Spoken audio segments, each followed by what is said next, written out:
And welcome back to our program. I'm Joe Pinion filling in this evening. We continue our conversation with our guest, Stephen Perkins from the ACC. Stephen, there is that old saying that the road to hell is paved with good intentions. You look at what has happened here in America. Democrats, they've decided that they have a Green New Deal agenda. You know, they have a climate agenda. And often it appears to me that the policies they put in place take us further away from the things they say they want to achieve. Here in New York State, Democrats, they have shut down Indian Point, the actual nuclear plant that was in Westchester County, right outside of New York City. It was providing close to 35% of all of the energy needs for the greater tri-state area. Now you're looking at a scenario where, you know, in the aftermath of that closing, we've got emissions up nearly 30%, that our reliance on these actual fossil fuels has gone through the roof. So talk to us a little bit about how, you know, while these people talk about wanting a green America, they talk about wanting clean air, they talk about wanting to make sure the world's a better place, it appears their policies are not only backwards, they don't work.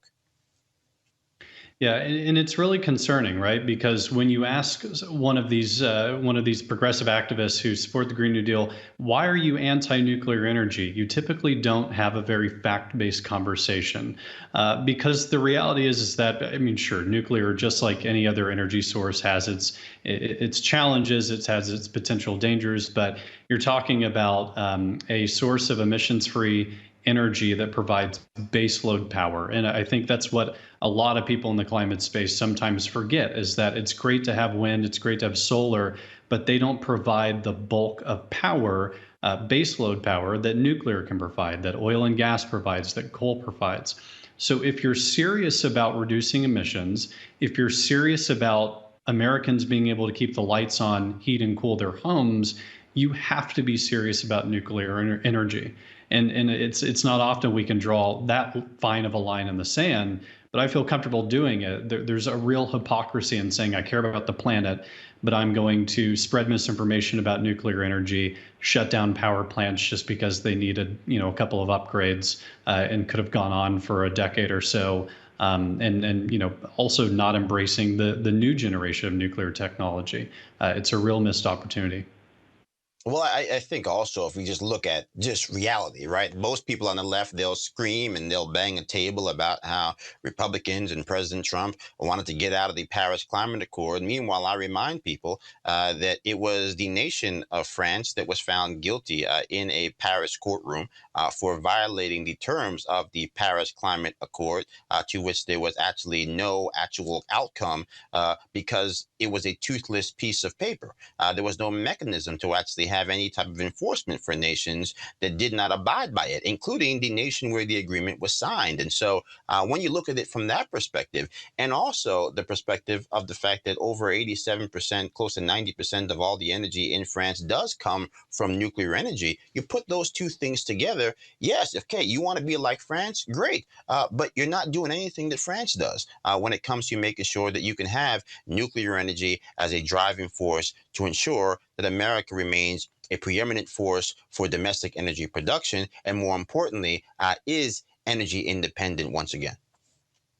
It is interesting because a lot of people on the left will often point to Europe in many ways of we should be more like them on X, Y, or Z, but they're not pointing to France and the embrace of nuclear energy. In many ways, the left wants us to be more like Germany, where they're relying increasingly so on coal power plants. Which is really concerning. I try not to give France too much credit, but to your point, they've been doing a great job embracing nuclear. They have shown that the cost of it makes sense. And it's not even just a question of the scale of their population. Nuclear is probably also one of the best scalable in terms of cost efficiency, scalable solutions out there as well. You can, for one nuclear plant, power a lot more homes than a solar farm or a wind turbine farm. So I do somewhat regrettably say that we should be more like France on this issue for sure. you look at this issue, in the context of the election, 2024 in many ways are just here around the corner, up and down the ballot. You've got Americans struggling from an economic standpoint.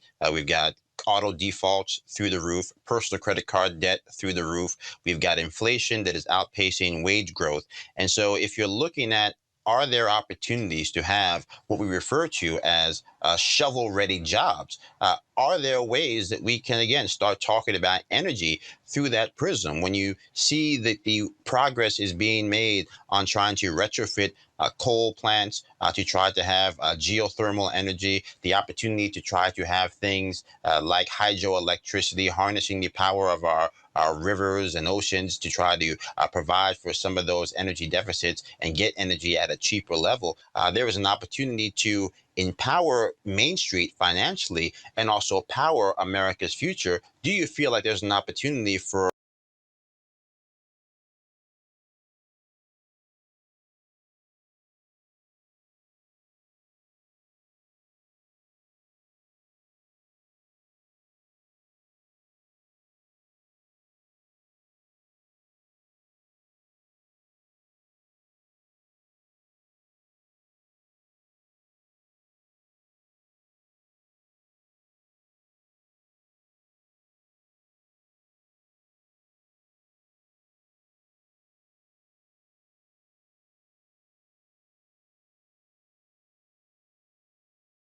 By the way, we're going to tie up your clean energy project in 10 years and tens of millions of dollars in permitting. And you've seen Republicans really lead the way, both federally and among the presidential candidates talking about it, about how we need to get the government out of the way. We need to cut red tape and make it easier for states and local authorities to build these clean energy projects, right?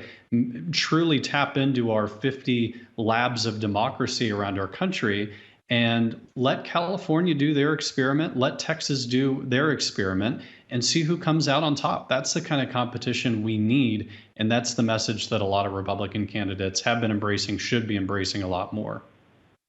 I'm glad you bring up that point about transmission, because it appears to me that there are a lot of Americans who think that energy, electricity, is magic, right? That you just plug a cord into a wall and presto, there you have it, power for the masses. I keep reminding people you can go out there and buy the newest, sleekest Tesla you can find. But if you don't actually have a grid that works, if you don't end up having energy sources that are efficient and green, your Tesla could be powered by coal. So electricity, again, being that conduit, there are many different forms of how we get that electricity. Talk to us about getting people to understand that it's not enough to just say, hey, you want to be green, or just say, hey, we want to be energy independent. You have to actually take the steps to actually do it. And we've got, to your point, transmitters that are grossly undersourced or underprepared for the type of improvements we need to make to our grid.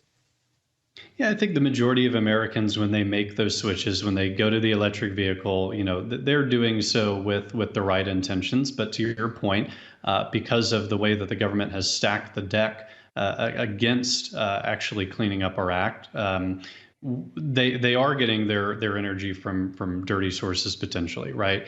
A lot of Americans don't know how the transmission works.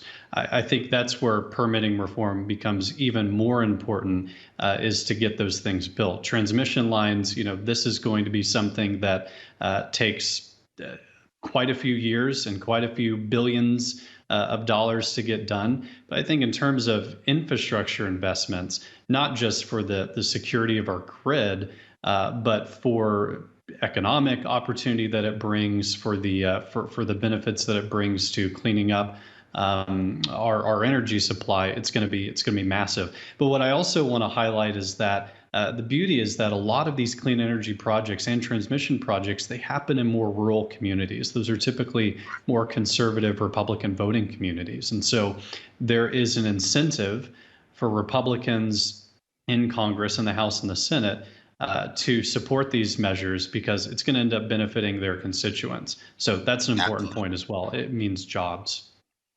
Gonna have to leave it there. Thank you so much for joining us. We'll be right back after this.